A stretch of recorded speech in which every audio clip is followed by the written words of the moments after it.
Hello everyone, today we are going to learn basic Visual Studio Code HTML, how to draw a line. So to draw lines, you can use the horizontal rule tag. Okay, you can tap HR, press enter, like you can save and preview in browser. So it creates the horizontal line. If you want to change for width or height, we can use the style attribute. Like I will create again in it with HR tag, and we can add for the style attribute.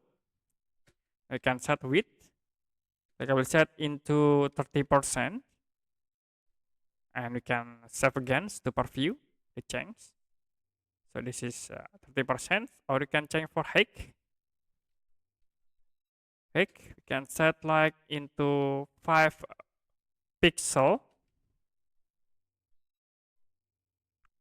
and preview. So this is 5 pixels. And for the color, you can use the background color attribute and set, like I will set into blue. You can save and preview. So it is show for the blue color in this line. To hide the border, you can use the border elements, tab border, and you can set into none. You can save again and preview the change. So that's it for basic Visual Studio Code HTML, how to draw a line.